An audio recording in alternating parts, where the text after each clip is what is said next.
Hello' guys, তো finally নিযুত বাবু আঁচনিৰ অফিচিয়েল নটিফিকেশ্যনটো আহি গ'ল। তো এইটো ভিডিঅ'ৰ আমি ডিছকাছ কৰিম যে ইয়াৰ এলিজিবিলিটি কি আৰু মানে টকাটো কিমানকৈ পাব প্ৰত্যেক মাহত। তো এলিজিবিলিটিৰ প্ৰথমে চাওক, ইয়াত লিখা আছে আপোনাৰ এনুৱেল ইনকামটো 4 লাখতকৈ কম হ'ব লাগিব। আৰু এইটো স্কিম যিসকলে ৰেগুলাৰ মানে ষ্টুডেণ্ট তেওঁলোকৰ বাবে হয়, যিবিলাকে UG ফাৰ্ষ্ট ইয়েৰত পঢ়ি আছে বা PG ফাৰ্ষ্ট ইয়েৰত পঢ়ি আছে।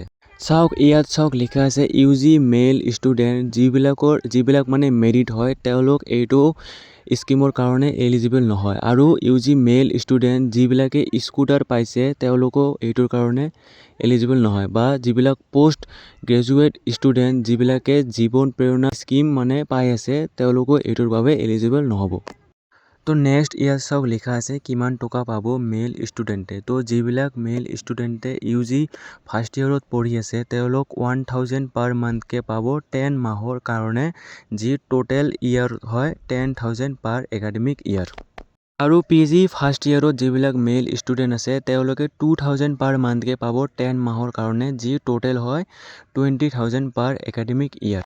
আৰু ইয়াত চাওক লিখা আছে আপুনি যদি মানে কোনো ছামাৰ ভেকেশ্যন বা কোনো ভেকেশ্যন থাকে তেন্তে টকাটো সেইটো মাহত আপুনি নাপাব। তো এইটো এপ্লিকেশ্যন ফৰ্ম হয় UG first year BA BSc আৰু BCom কাৰণে। তো আপুনি কলেজৰ পৰা খবৰ ল'ব, যদি ফৰ্মখন কলেজৰ পৰাই দিয়ে তেন্তে কলেজৰ পৰা ফৰ্মখন লৈ এই ফৰ্মখন আপুনি নিজে ফিল আপ কৰিব। তো এপ্লিকেশ্যন ফৰ্মখন কেনেকৈ ফিল আপ কৰিব লাগে আমি ডিছকাছ কৰোঁ। এতিয়া চাওক, এইবিলাক যে দিয়া আছে name student, date of birth, এইবিলাক চব আপুনি কেপিটেল লেটাৰেৰে ইয়াত লিখিব। আপোনাৰ যিটো নেম হয় নেমটো প্ৰথমে আপুনি ইয়াত লিখিব কেপিটেল লেটাৰেৰে। তো নেমটো দিয়াৰ পিছত ইয়াত লিখা আছে মেৰিটেল ষ্টেটাছ, ইয়াত আপুনি ছিংগল হ'লে ছিংগলত এনেকৈ টিক মাৰ্কটো দি দিব। তো মেৰিটেল ষ্টেটাছ দিয়াৰ পিছত ইয়াত আপোনাক ডেট অফ বাৰ্থটো লিখিব লাগিব। প্ৰথমে ডেটটো লিখিব, তাৰপিছত মান্থ, তাৰপিছত ইয়াৰ। তাৰপিছত 4 নম্বৰত চাওক দিয়া আছে name of father or mother or guardian. তো আপোনাৰ গাৰ্জিয়ান কোন হয়, ফাদাৰ নে মাদাৰ, ইয়াত যিকোনো এটা নেম লিখি দিব। তাৰপিছত আপোনাৰ ৰিলিজিয়ন কি হয়, ৰিলিজিয়নটো আপুনি ইয়াত লিখিব, যেনে মুছলিম, হিন্দু এইবিলাক লিখিব। তাৰপিছত আপোনাৰ মোবাইল নম্বৰ 6 নম্বৰত যিটো দিয়া আছে মোবাইল নম্বৰ, ইয়াত আপোনাৰ আধাৰৰ লগত যিটো মানে মোবাইল নম্বৰ লিংক কৰা আছে সেইটো মোবাইল নম্বৰে ইয়াত দিব, কোনো ভুল নকৰিব। তো 7 নম্বৰত এতিয়া আমাক ইয়াত এড্ৰেছটো লিখিব লাগিব। তো যিটো আপোনাৰ ভিলেজৰ নেম হয় বা টাউন, ইয়াত যিকোনো এটা লিখিলে হ'ল। তাৰপিছত ইয়াত চাওক লিখা আছে পিন, আপোনাৰ পিন কোড যিটো হয় সেইটো।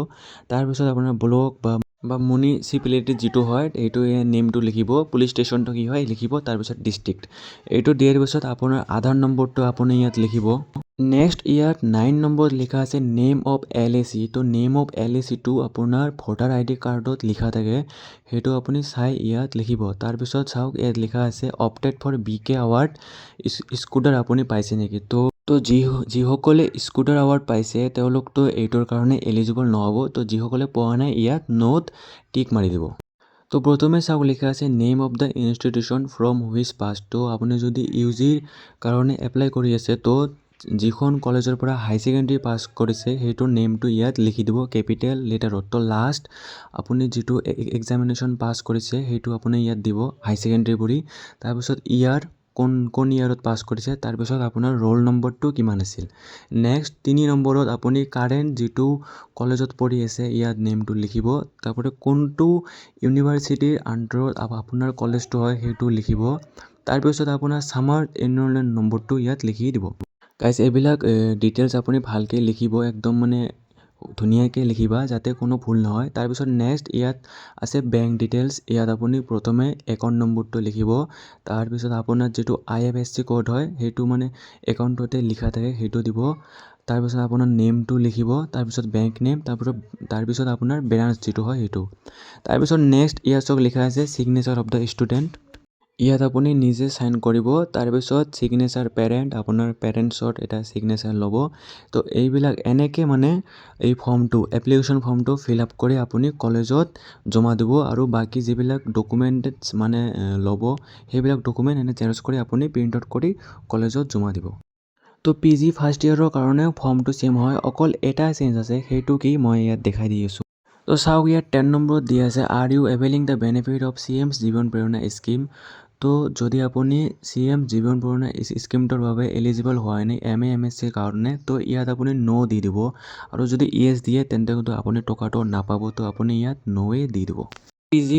P0 মানে ফৰ্মটো ছেইম তেনেকুৱাই, আপুনি যিখন কলেজৰ পৰা পাছ কৰিছে কলেজৰ নেমটো দিব, তাৰপিছত কোনখন ইউনিভাৰ্চিটি আছে, কাৰেণ্ট কোনটোত এডমিশ্যন লৈছে, বেংক নম্বৰ, এইবিলাক ডিটেইলছ আপুনি একদম মানে ধুনীয়াকৈ লিখিবা যাতে কোনো ভুল নহয়।